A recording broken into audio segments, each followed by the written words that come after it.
The most extreme form of bereavement is parental bereavement, and I know firsthand of this pain after losing my baby girl Millie at only 6 days old, with no indication of complication prior to her birth. It came as a complete shock to us. We never got to see her eyes, we never got to hear her cry. As the weeks passed and we were riding the tsunami of grief, those around us expressed how useless they felt. They didn't know that we too felt so useless. We didn't even know what we needed, but I knew at that point I needed to speak out. From Millie's life and death, this podcast was birthed. Little Life, Big Loss, as a safe space to talk about baby loss, grief, trauma, heartache, and hope. A safe space for lost parents to share their stories of their real-life angels. A place for those nearest and dearest to learn about our journeys and to gain a deeper understanding in how to help those who are riding the tsunami of grief.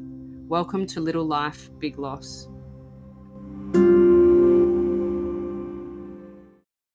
All right, here goes. So, my first episode of Little Life, Big Loss. And I cannot believe I'm recording this podcast.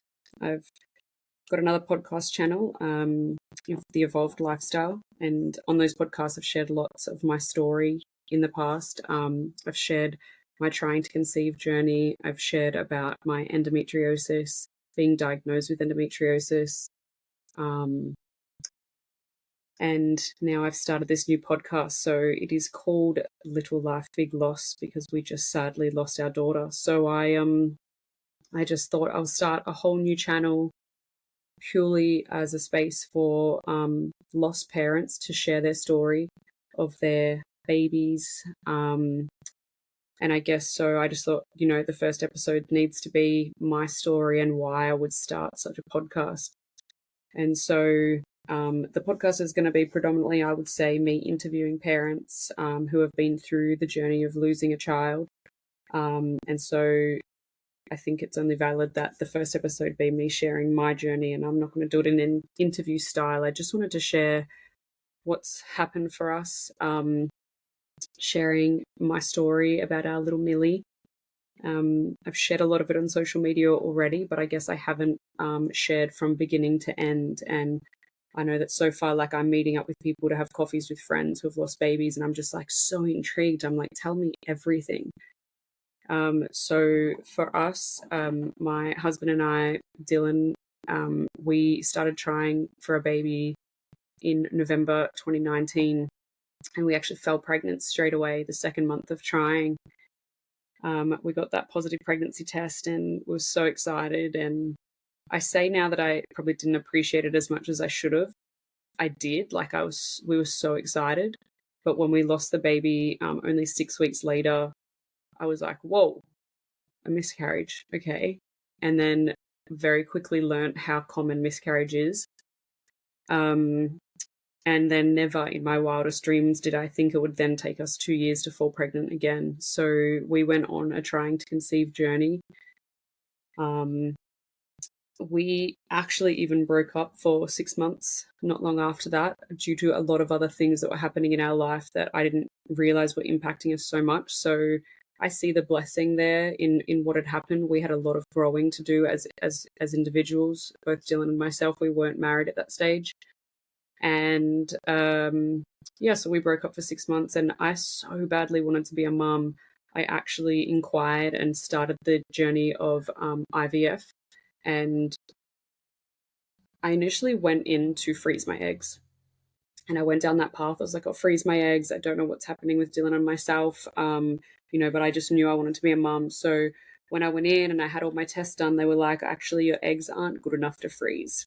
So if you were to freeze your eggs and then thaw them out, the chances of you having a baby would be about 5 to 8% chance of a healthy pregnancy from your frozen eggs. And I was like, wow, okay, wasn't expecting that. And so they said the best chance of you having a child right now would be to fertilize the egg straight away, which would be with sperm. And as I was single and wasn't in a relationship, I was like, it would be donor sperm. So yeah, I went through that journey, and I got about 3 months into kind of what that process would look like. So having counseling, am I in a position to be a mum? It's called Single Mum by Choice, and there's a really big community in it. And I got to the top of the donor wait list, and I just remember them saying, like, 'cause I was so excited to get to that point, and I remember them saying, like, don't be too excited. It's really not, you know, it was very much an anticlimax. I got to the top of the list and I started going through these donors, and I was like, I'm going to be sharing my DNA with a stranger, which was so fine. But I couldn't find one that I was like, I just couldn't. I just was like, this is not what I wanted. And I remember my sister saying to me so clearly, she said, you can't choose a sperm donor because you already know who you want to be sharing a baby with. And that was Dylan. And that was the turning point for me to, rekindle things with him. And I'm so glad I did. We have been on an incredible journey.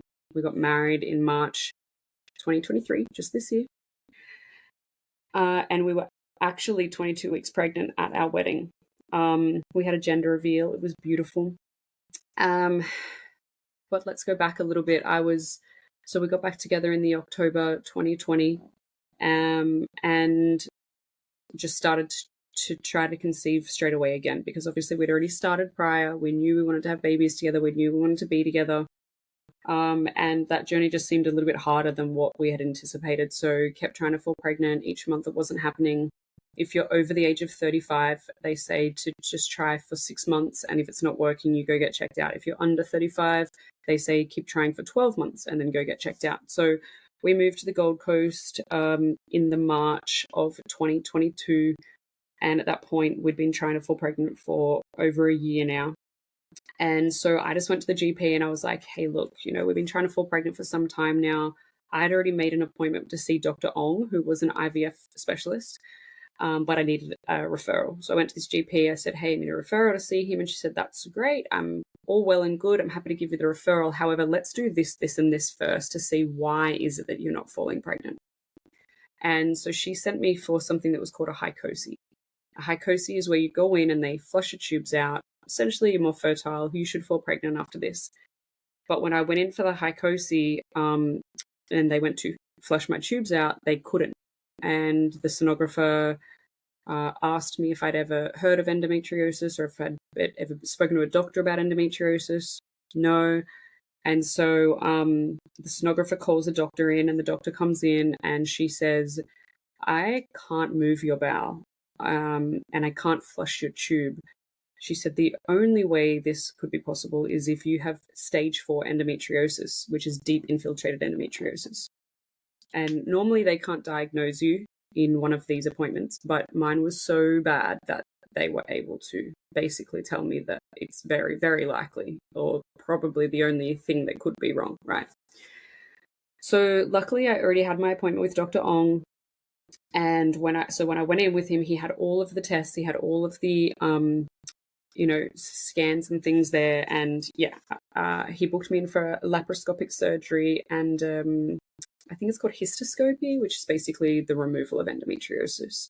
So if I hadn't have had the Hycosi, they would have just gone in with the lap and they would have found something, taken it out, biopsied it, and then diagnosed the endo. But at this point, it was pretty well known that I had that. So I went in for my surgery July last year, July 2022. And Dr. Keong from Southport, he's an incredible surgeon, and he removed all of my endometriosis. The recovery of that surgery was awful. They say to give yourself 5 to 10 days. I had the full 10 days, and it was extremely painful. However, all of a sudden, you just kind of come better. My next 3 periods were pretty awful. We continued to try to fall pregnant, and we were told by Dr. Ong after the surgery, if you can't fall pregnant by month 3, come back and we're going to start IVF. So we started that process of talking to them. We had the plan. We had what medications I was going to take, what injections I would need. And then the month that we were going to start the IVF, it's quite a process. It's injections, scans, blood tests, etc. And we had 3 weddings on. So this was October, November of 2022. And I was just like trying to make it work. I was like, how can I start this IVF process and attend these weddings? And in the end, it was just like, this is going to be too hard. And look, I don't want to miss my family's or friends' weddings. So let's just go to the weddings and we'll start IVF next month. So I called them up and I canceled the IVF. And I remember the lady at the chemist saying, well, do you want to come pick up all of your prescriptions? We've got all the meds sitting here waiting for you. Pop them in the fridge for next month. And I was like, look, let's just leave them with you for now and we'll start next month. Obviously, within that month, we were still trying to fall pregnant naturally. So we attended the 3 weddings, and Dylan actually went away for work for a week down in Canberra, and he was going to earn quite a lot of money that month or that week with this job, and that was going to pay for the IVF. And on the Monday, the 14th of November, I woke up and I just like felt really ill. I actually thought I had COVID. I was like, and I didn't have a COVID test. So I just did a pregnancy test, and lo and behold, I was pregnant. So naturally conceived pregnancy, couldn't believe it. I literally peed on about 10 pregnancy tests because I was like, is this real? I hadn't had a positive pregnancy test for 17 months. That was heart-wrenching. Like back-to-back negative pregnancy tests is just awful. And so I rang Dr. Ong's office the next day and I was like, I think I'm pregnant. Like I'm supposed to be starting IVF on Thursday, but I think I'm pregnant. They were like, come in, have a blood test. I was scared to call Dylan for 2 days because I was like, I don't want to call and tell him that I'm pregnant, like if I'm not, or if it's not real, and it took me to about 8 weeks before I even believed that I was pregnant. So I go in and I have the blood tests, and yeah, they call me and I'm pregnant. So it was a really magical journey. I like that 9 months of pregnancy. I still had anxiety, but I just had to really tell myself, like, one, I deserve this pregnancy. And I just had to keep saying, like, I trust my body and I trust my baby. I was extremely sick. I had a very, very tough pregnancy. I had groin pain, my gums would bleed, my nose would bleed. I was vomiting every single day. I never got diagnosed with hyperemesis because hyperemesis is when you go into hospital because you're so sick. And that didn't happen for me, but I would vomit every single day. Sometimes I'd have like 3 days of none and I'd be like, this is it. It was so funny because people would be like, it's going to end. I promise you, either, after the first trimester or, it just didn't. So we had our beautiful wedding in the March. We had a white wedding and we had our gender reveals. There was just this pink confetti everywhere. I love pink. And I really thought I was always going to have boys, actually. I always thought I'd have sons, but the day I tested positive, I was like, it's a girl. I just had this innate feeling that it was a girl. And then once the wedding was done, we were able to plan for the baby and get the nursery ready. So that was like week 26, week 27, week 28, come week 30, everything was still great. I had a couple of times where I was, I had what they call a reduced movement where, you maybe don't feel baby moving much, but throughout my whole pregnancy, I didn't feel her move much. And I was told a lot of the times it was because I had an anterior placenta. So my placenta was at the front, and it was my first pregnancy. So I didn't know what I was supposed to be feeling. I would quite often feel something in there, but it was never like the kicks and the punches that people feel about, or I would feel like the little bubbles. I would feel like butterflies, they call it, but I would say it was like bubbles. So 3 different times I think I went into hospital with reduced movements, and they would put like a belt on me and they would track her heart rate. They were always like, she has a great heart rate. It was always above 150, which is quite common for a girl. Boy is normally around like lower than 150. Always had great heartbeat. There was really nothing wrong with the pregnancy. And so we booked it. However, she was breech. So her little head was up here, up under my ribs. Sometimes I struggle to catch my breath quite often. Her head was up, and there's things that you can do for a breech pregnancy. They can suggest that you turn the baby or you try to do different movements. I did a little bit of it, but there's a lot of myths around it. My OB was like, if she's breech, she's breech. And to move it, I forget what it's called, but for them to move the baby externally, like they basically, like, it's really painful for mom to move the baby. So I was like, you know what? If she hasn't moved, if she hasn't turned, it's because there's a reason. She knows the inside of me better than I do, and she knows why she hasn't moved. So they don't generally allow vaginal births with a breech baby in Australia. My GP is actually Argentinian, so she said, if we're in Argentina, I would let you do it and I would help you. And so there was at one point, I think I must have been at about 35 weeks pregnant, and she was guiding me on what to do if I went into labor and baby was breech, because there's things you can do to have it be a somewhat safe labor if that was to happen, if I was going to go into spontaneous labor. Thankfully, that didn't happen. And as the weeks went on, I went in for more scans. We went through private hospital. We were at Pindara on the Gold Coast. Absolutely phenomenal team. We have an obstetrician, Drew Moffrey. He's divine. And at some stage, maybe I must have been about 37 weeks pregnant, Millie actually moved to transverse. At first, she was oblique lie, so she was like kind of diagonal. And then about 10 days before, we'd booked in for a planned cesarean for breech. And again, you know, if she had have moved, we might have changed it back to a vaginal birth. However, you know, I think by this stage, I'd kind of come to terms with cesarean. We'd planned for it. I knew it was coming up. And so, so she was transverse, she was sideways. And when I went in for my last scan, her feet were actually down. And so Drew said, that's fine. When we go in, what we're going to do, we're going to cut you for the cesarean. I'm going to grab her feet. We're going to pull her out. And so I was super excited. I was very prepared. I'd done a lot of research. I'd looked into cesareans. I'd looked into breech babies. I was never scared of the cesarean. I think because of my endo surgery and how awful that was. I'd spoken to a lot of other women who'd had Caesars and who'd had cesareans, and they were like, endo surgery was way worse than a Caesar. So I was like, sweet, I'm good. I'm prepared for this. We'd booked in the Caesar for Friday the 14th of July. And funnily enough, someone said to me, oh, that's Bastille Day. And I had actually been to Paris 10 years prior on Bastille Day. It was a really big day for me. I saw the fireworks over the Eiffel Tower. It was a really big moment for me. So I was like, you know what, that's a sign. I'd been like Paris, the word kept coming up for me. I actually thought I was going to name her Paris at one point. So I was like, okay, Bastille Day, we're booked in, we're having a cesarean. This is what's going on. So I still remember getting wheeled into the theatre to have my Caesar, and I looked up at Drew, my obstetrician, and I was like, we made it. We did it. I'm going to get emotional. Because I was like, I did it. You know, I got to a full-term pregnancy, and I'm about to have my baby, and we did it, and we got there.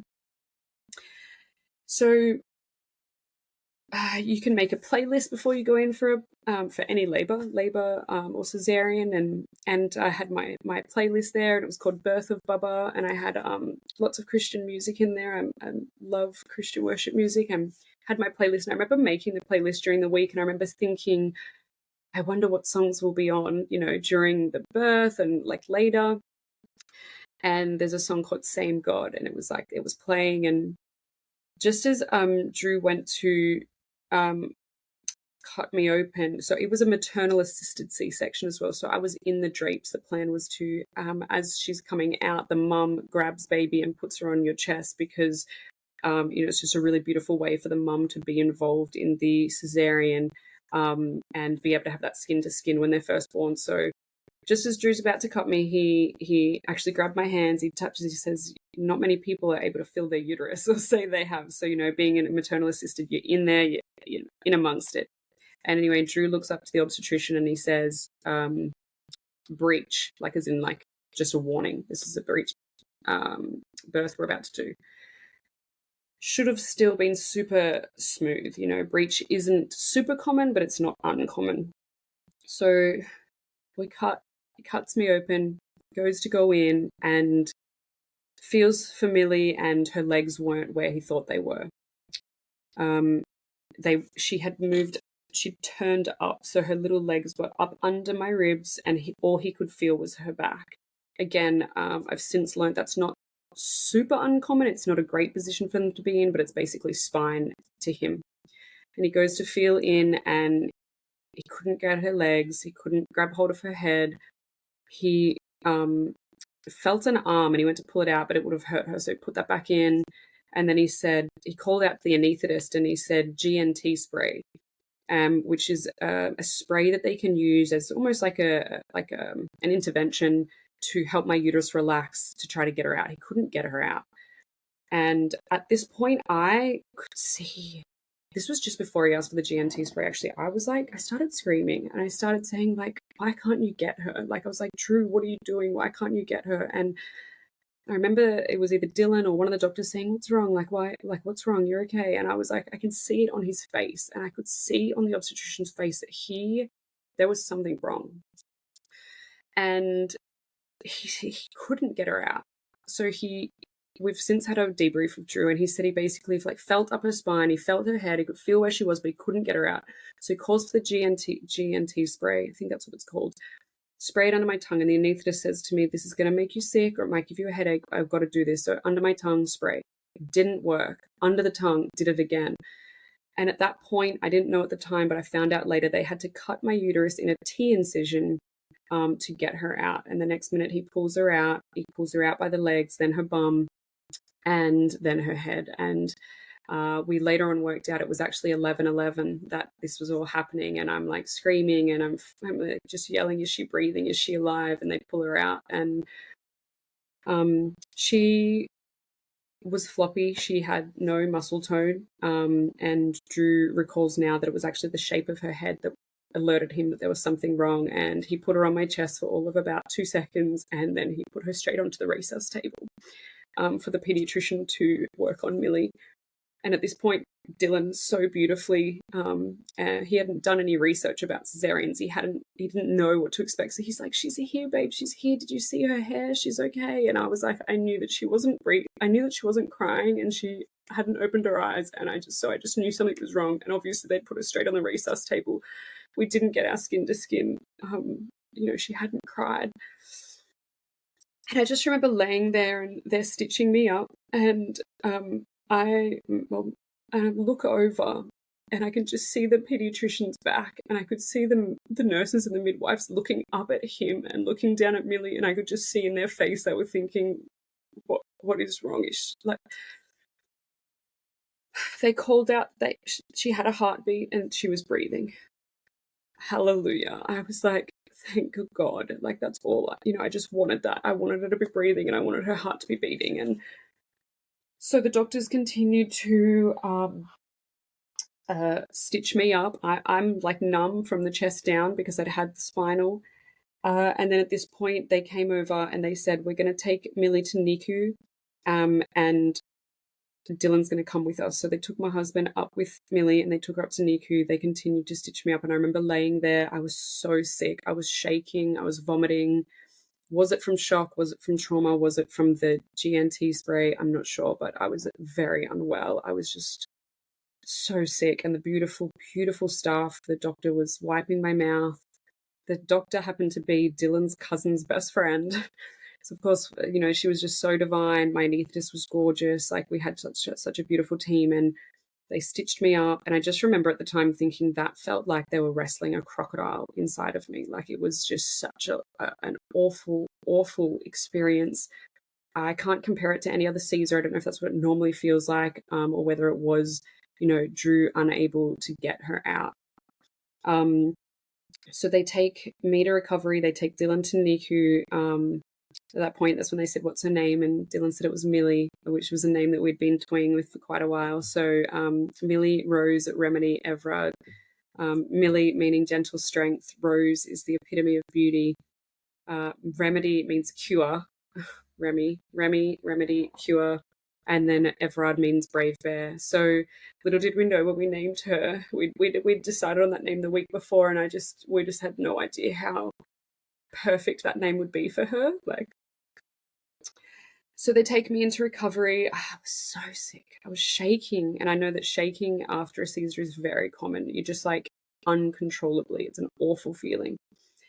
And I'm sure there was a lot of that was shock as well. So they take me into recovery and, I had lots of doctors and nurses coming down to see me. And I remember Drew came down to me, my obstetrician, and he said, Rochelle, I'm so sorry. He said that wasn't the way that it was planned and that's not what you wanted. And I was like, is she okay? And he said, she is. She's okay. Like, she's very unwell though. And he said, I'm really sorry. One of her legs broke as I was pulling her out. He said, I felt it pop. And it was really strange because the week leading up to the birth, I kept having hip dysplasia come into my mind. Like, it was just a word that kept coming in, or a thought, or but that's quite common in breech babies. So I just thought, yeah, that's why I was kind of like envisioning that. So he said she has a broken leg, and I'm like, okay, that's okay. We can deal with broken leg. She's breathing. She's got a heart rate. Like I can deal with that. And he said, whilst I was in doing a surgery, I couldn't get Millie out, and so I had to cut a T incision. And at this point, he's explaining it to me, and I'm like, that's fine. I don't care. Like, and he said, it doesn't affect your fertility, but you'll never have a vaginal birth again. That's fine. At this point, I'm thinking I could never even go through pregnancy or birth again. Like, it's okay. I've got Millie. Like, she's got a broken leg. I've got a T incision. I thought he meant externally, so I thought I was going to have this big T scar on my stomach. Again, I didn't care. So I'm still in recovery. More doctors are coming down, and then they came down, they saw me again, and they said, we're going to take you up to NICU. Like, Millie's up there. We want to take you up there, but we just have to let you know she doesn't just have one broken leg. She has 2 broken legs and 2 broken arms. And I was like, okay, that's fine. Have no fucking clue how that's just happened, but okay, we can, she's still breathing. She still has a heartbeat. And so they take me up to NICU, and I got to touch her little head, and I got to touch her little hand. She was all bandaged up, and she had something holding her jaw up, like a thing around her head. And at this point, they weren't sure if she'd had a lack of oxygen to the brain at birth. So HIE, I think it's called. And so they said, look, we either need to get her into a special care unit in the Gold Coast Hospital or Brisbane. And there was no beds in Gold Coast, so they said, we're going to have to take her to Brisbane. And I was like, that's fine. So they wanted to get her onto a cooling mat. It's a thing they put her on for 72 hours, and it cools the baby's body. And if there was any damage to her brain in that birthing process or soon after, it can basically stop the damage continuing. The cells can like regenerate. And so we were like, yep, let's do that. So they got someone called Neo Rescue to come down from Brisbane, a team. And I remember that doctor being quite rude to us. This was probably like our first bad, and to be fair, our only negative experience we had was this doctor. She was like, I know that everyone's saying that this baby looks better than it did a few hours ago, but all I can see is a really sick baby. And we were like, okay, yep, no problem. And so like I feel back now, like it was almost like she was like, why would you? It was almost like she didn't have hope for our baby. It was really awful. And so they wrapped Millie up and they put her into the crib to take her to Brisbane. And at that point, they had taken me to another room. Dylan was still with her, because all I kept saying to him, even before we went into hospital, I said, you never leave her side. If they have to take her somewhere, you never leave her side. And that wasn't because I thought she was going to be sick. It was because I'd heard of cases where they mixed the babies up by accident or whatever. So I was like, you stay with her always. So I'm in another room.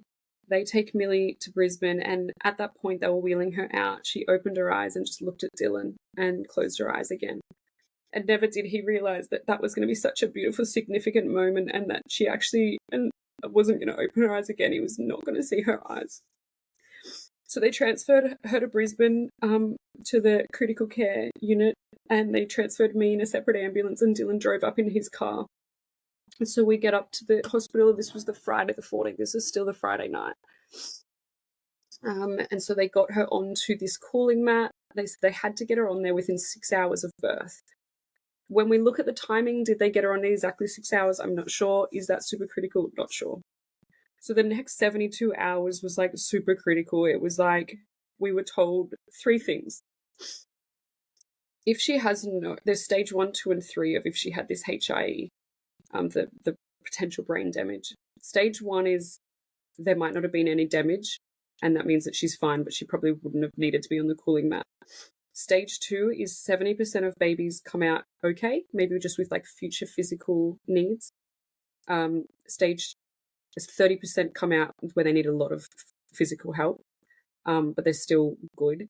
Stage 3, 50% will have cerebral palsy, and 50% won't make it. So for that first 3 days or that first 72 hours, we literally didn't know if Millie was stage 2 or stage 3, and that there was, a 50% chance that she would die or be cerebral palsy, 30% have a lot of issues, or 70% okay. So that was a lot of information to take in. Knowing that she had her 2 broken arms and 2 broken legs, it was like, okay, what are we working with here? And, we didn't know if to tell family. We didn't know, so I think at that point, Dylan, did a post saying that, Millie has 2 broken arms and 2 broken legs, but we will be home, because at that point we really thought we were going to be home, but we just still thought we had this baby that would just have some broken limbs and that she'd just be doing a lot of physiotherapy. So 72 hours later, they go to take Millie off the cooling mat to take her over for the MRI. She has the MRI, and the next day we find out there's actually no brain damage. Like, her MRI came back great. And we were like, phenomenal, amazing. Like, that was such a huge relief for me. I was like, she's not going to die. Like I said, I remember saying to the doctor, like, so all these tubes, she's like tubes everywhere and like all this stuff going on. I said, are you keeping her alive? And the neonatologist said, no, like, she can breathe on her own. We're just assisting her. Like, it's like, oh, amazing. Like, oh my gosh, this is just going to be a really long journey for us, but our babies, she's okay. Like, she's not on life support right now. But then when the MRI came back and it was okay, it was like, well, if it's not brain damage, then what is it? Because why does she have 2 broken arms and 2 broken legs and she hasn't opened her eyes? She is breathing with assistance, but she could breathe on her own. Her heart is great. What is going on? And so then they did an EEG, and that they had this thing on her where, like, it would monitor for seizures. She wasn't having seizures. Her EEG was actually fine. She almost was better than she was before. So we had so much hope. We were just like praying for these miracles. I was praying for her eyes to open. I just like wanted to see my baby's eyes. And then, so that would have been the Tuesday night. Sunday, Monday night, that was the Tuesday. The EEG was fine. They were taking like blood tests. They couldn't put like catheters in because she just would bleed out. So she had really poor bleeding. She had a bleed on the skull, but not on the brain. They were like asking us all these questions, like, could it be this? Do you have anything in your genetics where people break bones a lot? Like, well, my brother breaks, like, a lot of his bones are always broken, but, it's always when he played sports. Or was that something? My brother had a very similar birth, but, it ended up not being that. So it was like all these things that we just couldn't pinpoint. And, we were just like leaning on hope. We were just praying that she would open her eyes and she'd just be better. And like, I look back at photos and videos now and I think, gosh, I was naive. Like, she was a very sick baby. She like never moved her hands. But she reacted to us. Like, if she heard Dylan's voice, she would smile. Or if we tickled her, she would smile. Like, or if you put your finger near her hand, she would clutch on. Or if we touched her feet, her little toes would move. So, I shouldn't say we were naive because we were just so fucking hopeful. And then on the Wednesday was kind of like the most amount of hope I think we had. We were just getting lots of, the EEG was good, the MRI was good, like, okay, so what is it? And on the Wednesday afternoon, so this would have been, so she was born Friday, Saturday, Sunday, Monday, Tuesday, Wednesday, was day 6, and we keep saying we had 6 days with her, but we really had 7 when we count the day that she was born, and then the last day we had with her. But on the Wednesday morning, we were like, yeah, like, just things were looking up. And although she didn't look well, I just felt like death wasn't the answer. I just thought we were going to take our girl home, like, even if it was in a wheelchair or, with lots of help needed. We were making plans to stay at Ronald McDonald House. I wasn't leaving that hospital. Of course, in all of this, I was admitted as a patient. I just had a Caesar. Like, I just had been cut open 5 days earlier. I was, being looked after as a patient, and also had my baby. So I was on level 10 of the hospital, and Millie was on level 6. So it was just, up and down. And on this Wednesday, we were in the room, and she looked very jaundicey. She was very swollen. She looked very yellow. She had a one-on-one nurse with her the whole time. Like, there was a NICU special care nurse with Millie 24/7. That was how sick she was. And she had somebody looking after her for 12 hours, and then they would hand over to somebody else in 12 hours. And they were divine earth angel women. Like, these nurses were incredible. And so I remember when this nurse came on the Wednesday, and she said, she was a little bit concerned about the look of Millie and the color. And I said, yeah, she was a lot better before. Like, the coloring is definitely getting worse. And she wasn't noticing the yellow. It was more like this, I don't really know what she called it, but like her blood looked patchy into the surface. Millie would come and go between being very swollen and very not, depending on which way we had her head. She had, like, when we were doing what's called cares, where we would, like, wash her little ears or brush her hair, and I would put this paraffin in her creases, and she was like, it wasn't just dry, like sometimes it was like a rash or like a graze. Like, this poor little girl had just been laying in this spot for so long that her skin was starting to deteriorate in her creases. I think on the Wednesday I got to hold her for the first time. We couldn't have skin to skin because she was in a nest and had so many cords and stuff on her, but about 6 different nurses had to navigate moving the crib out of the way, lifting up the nest, all of the cords, and then sitting me on a chair, being careful of my wound and everything, and then sat her on and oh gosh, the photos of Dylan and I, just, even though it wasn't skin to skin and it wasn't really holding her, it was just like we had so much joy and hope in our faces. And actually that's why we had so much hope on that Wednesday, because they let us hold her. I started giving her colostrum I had been expressing colostrum for weeks leading up. I just kept saying, like, colostrum is something that you need if your baby is unwell or if you can't feed them, and I just felt like she was going to need that. And so I was able to put the colostrum on a cotton tip and put it in her mouth, and she loved it, she would smile. And so we just had hope. They let me change a nappy that day. And looking back now, we think that they were giving us those things because they knew that she wasn't going to survive. And for a mum, it's so important to have those moments with your child to, breastfeed, feel like you're useful, feel like, what you've done hasn't gone to waste. And I'd been expressing and pumping and trying to get my milk in. So we got to have that hold, and I got to change her nappy and give her some colostrum, and they started actually putting some of my breast milk into her feeding tube. And then this new nurse came in and she just said she was a little bit worried about Millie and she didn't look too well. And I was sitting down there just hanging out, and I kind of felt like the nurse wanted to work on Millie more but was perhaps not stressing because I was there. So I said, I'm going to go up to my room and, I'm probably going to get some sleep. And so I went up to my room and I couldn't sleep. And they have a monitor where you can check on your baby, like a baby monitor. And I kept logging in and it wasn't on, which is sometimes when they're working on like if they're just doing changes or whatever, they won't put it on. But I just had this really bad feeling. So I called down to them and they didn't answer. I'm checking the camera and I called down. And then they finally answered at about 10 p.m. and they said, Rochelle, it's the doctor. We're really worried about Millie. We think you need to come down here. And so I said, my husband's asleep, should I wake him up? Dylan had just had 2 sleeping tablets to try to get a good sleep because it had been like 6 days of no sleep at this point.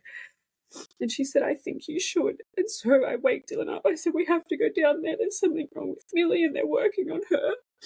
And they said, just be aware when you come in, like there's 12 doctors in here and it's very full on. So we're running down the hallway. Dylan's trying to put his shirt on and I'm like yelled out to my midwife. I'm like, I've got to go down to Millie. She's not okay. And we go downstairs and there was like 12 different doctors and specialists and cardiologists and all these people there just working on our little girl. And that whole day prior, I'd been like getting everyone I knew to pray for Millie to open her eyes. And the doctors were saying, we don't know what happened today, but something's changed and she's gone downhill. And I was so angry at God. I was like, we've been praying all day for her to open her eyes and now she's going downhill. Like, what's the point of praying when this is what happens? Like, and that was the worst night. We just sat there watching them for 4 hours work on our little girl and just not know what's wrong with her. Then a neonatologist took us into a private room, a quiet room, and said, look, we're really worried about Millie and we're not sure what's wrong.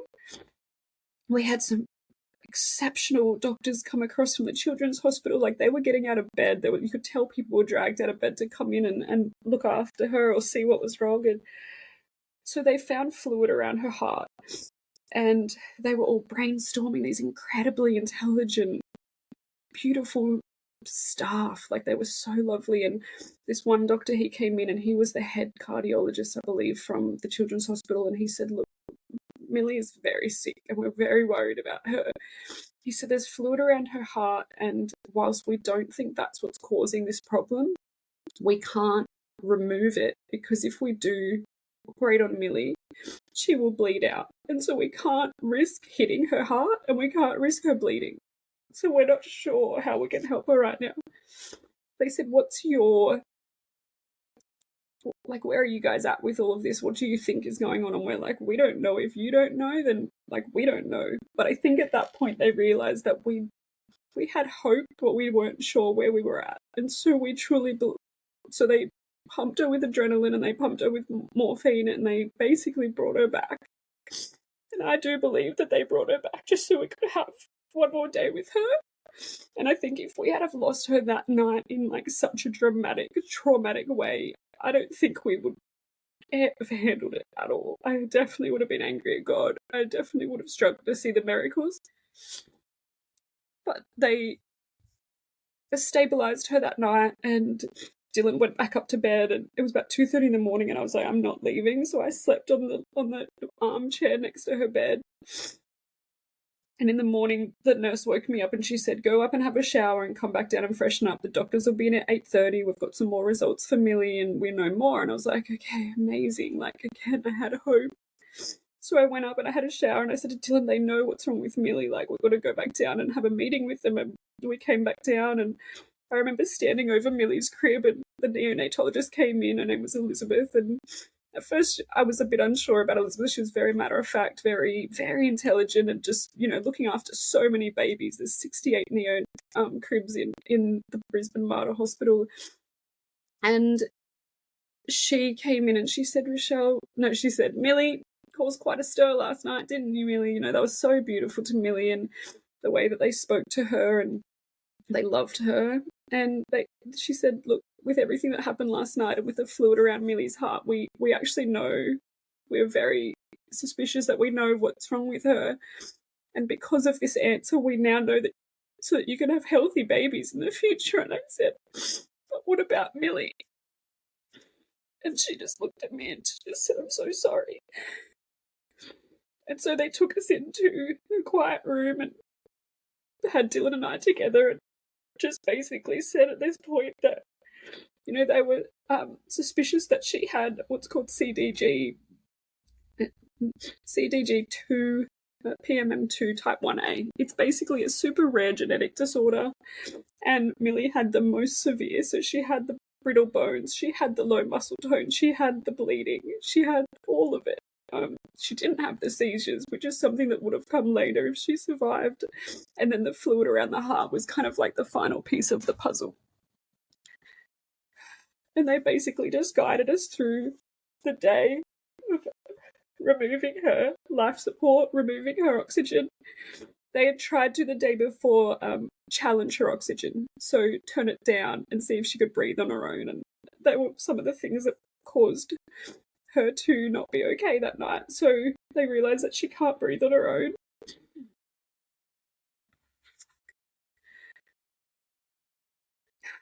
But we had the most beautiful day. The staff were so amazing. It was like, I know they've done it 1,000 times because they just did it with so much grace.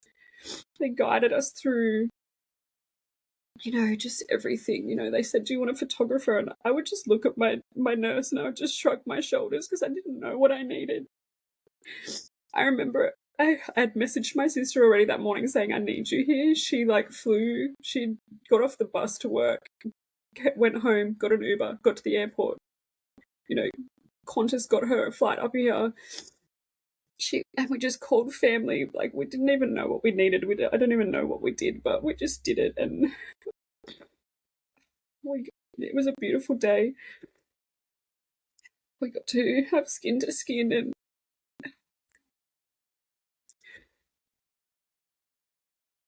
yeah, I'm so grateful that we had such amazing staff. We had our obstetrician messaging us like every day, checking in, and he was just so sorry and so apologetic. And I guess I'm probably going to do another episode based around like questions that people probably have, and what could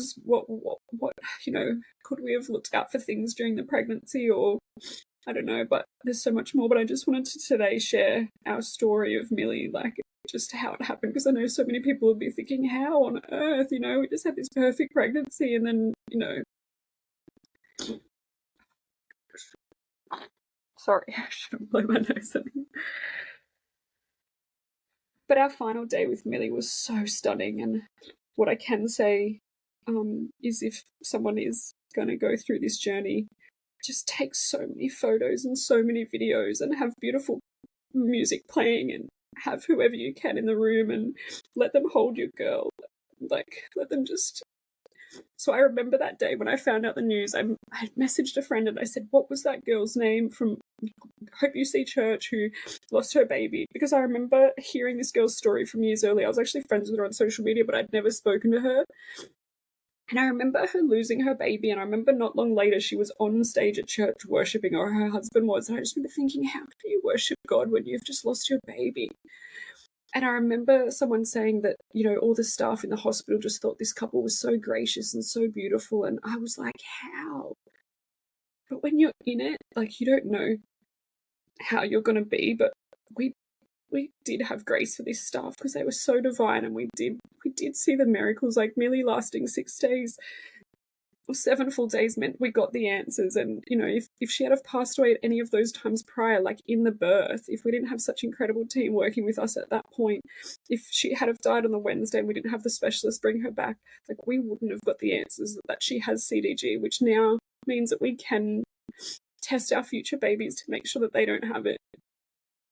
It means we now have to do IVF, and we have to do that whole process that we didn't think we had to do by having a natural pregnancy. But, that's just the way it goes. But we can now test our embryos and make sure that they don't have CDG, because it's just such an awful disease.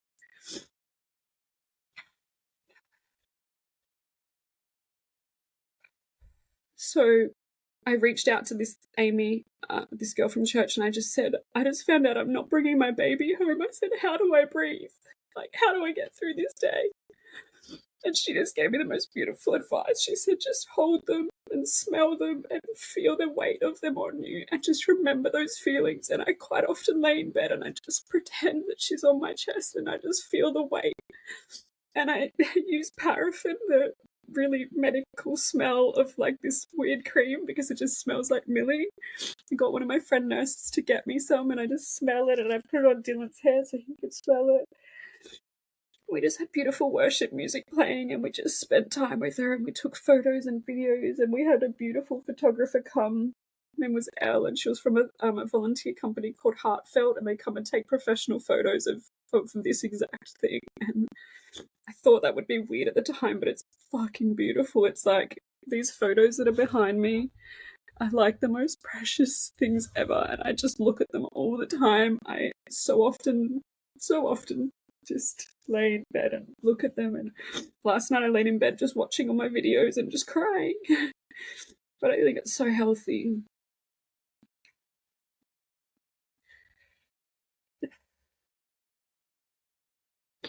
When we were in the hospital, we had choices of doing things like going to Hummingbird House, where it's a space where you go with your babies that have either deceased or going to be, and you just have that time. But we chose to spend all of our time in the Mater because we just wanted to keep it all there. Like, we could have come home, we could have done all these things, but we just thought Millie had fought for so long already. She'd been moved around, she had tubes everywhere, and we were just like, it's actually unfair of us to put her through anymore just for us. And so we asked if we could just go up to my hospital room, and so they brought a bed down and they allowed 2 adults on the bed, which is not normal, and Dylan and myself got on the bed, and we had Millie on my chest, and I just had, just the cape on, and I just had beautiful skin to skin, and they made sure that they could take everything up to the room so that she could continue breathing with the oxygen. And then when we were guided to, when we were ready, we had the time and we allowed them to remove the oxygen. And at that point, we didn't know whether Millie would take one breath or whether she'd breathe on for a few days, but She took a couple of breaths on her own and then she passed away on my chest.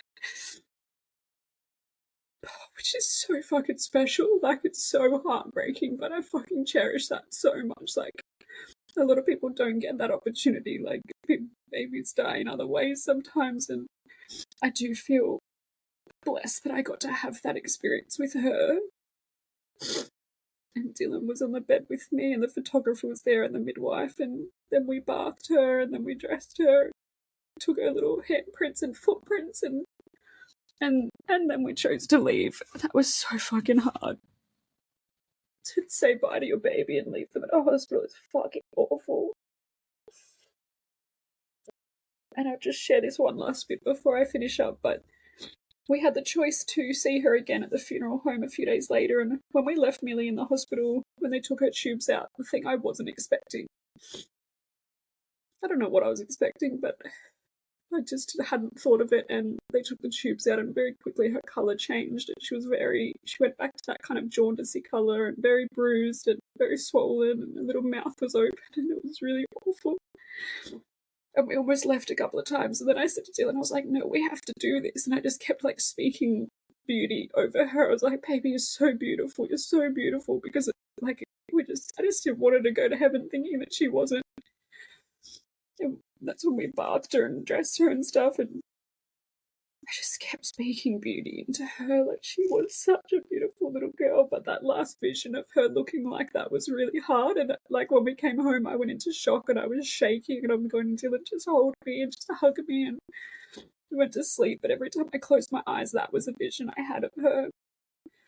So my friend's mum was running the funeral for us, and she was able to organise us to go and see Millie, and I just kept saying to her, please make sure she looks okay, because I can't have like another vision of that. And Tracy said, I just don't know how they would think this baby's not beautiful, like she's just stunning. So when we went to see her, she was so beautiful, like she was fully healed. Like, when they say you die and go to heaven and you're healed, like, I can fully agree to that. Like, my baby just looked like a normal, beautiful little baby, no broken bones. Tracy said when she dressed her, she said, yeah, I would never have known she had broken bones if you didn't tell me, because this baby is fine, you know, like, so she was cold, obviously, but she was dressed in her little outfit that we dressed her in. She had her little bear, and the hospital gave me one of these bears as well, so I swapped it so that this one is hers. It's even got her little hospital sticker still, and I carry it everywhere. I just realised it has a little hole in it already. But seeing her in the funeral home was really healing for us, and it was really hard. We had to walk away from our baby again, and even Dylan was like, I don't want to leave her. She just looks like she's asleep on the couch with us, like. And then we had her funeral a few days later, and we had a pink funeral, and it was just beautiful and big and bright and vibrant, and over 400 people joined in online from 9 different countries. She was a loved little girl. We had over 130 people in the room. We had so many family and friends fly in from all over the country, and we're so grateful for that. And then we had to walk away from her again, and we had to carry her little coffin in, and then it's just awful. It's not something I ever thought I would have to fucking experience. And again, I can't believe I'm starting a podcast about baby loss, you know, after everything we'd already been through to get pregnant. But here we are. So, you know, I feel like this podcast is now going to be a safe space for other people to share their story, to cry, to grieve, to, you know, I feel so honoured and grateful for anyone that is willing to share their story, because it's such a sacred thing to share, and I'm always been an oversharer, but I know that's not, you know, how everyone is, and I just feel like this is super healing. I just said to Dylan, I'm going into record the podcast, I don't even know what I'm going to say, but I just knew that I didn't want it scripted, or I just wanted to be able to share, and I feel really good that I've been able to share this, so thank you to anyone who listens. And thank you for loving Millie, and thank you for sharing her name with me. I get messages all the time from people saying, you know, I just saw the pinkest sunset and I thought of Millie, or I just saw, you know, and I'm getting so many beautiful signs. Even this guy, he just sleeps on my chest. His name's Miley, and I just quite often pretend it's Millie going up. You're the best. So that's the story of Millie Rose Remedy Everard, the most beautiful little girl in the world. Thank you for listening. I'll definitely be sharing more. There's so much more to our story in terms of, what was next, how was my postpartum, how was my healing. I've got loads of questions that I'm going to be asking other lost parents if people want to share. And I just hope that this is a space, most importantly, for people to share their story and feel heard and feel seen. And I'm going to be asking questions about what helped you, after, what didn't help, what was practical, what was not. And then I guess people might listen to the podcast that are wanting to help a friend who's grieving and they don't know how to help, because people kept saying to us, how can we help you? And I said, I don't even know what we need. So this is going to be the space for that. So again, thank you for listening. Pray for us, pray for our future, pray for our babies. And sending all my love, and thank you for your support, and thank you for your love.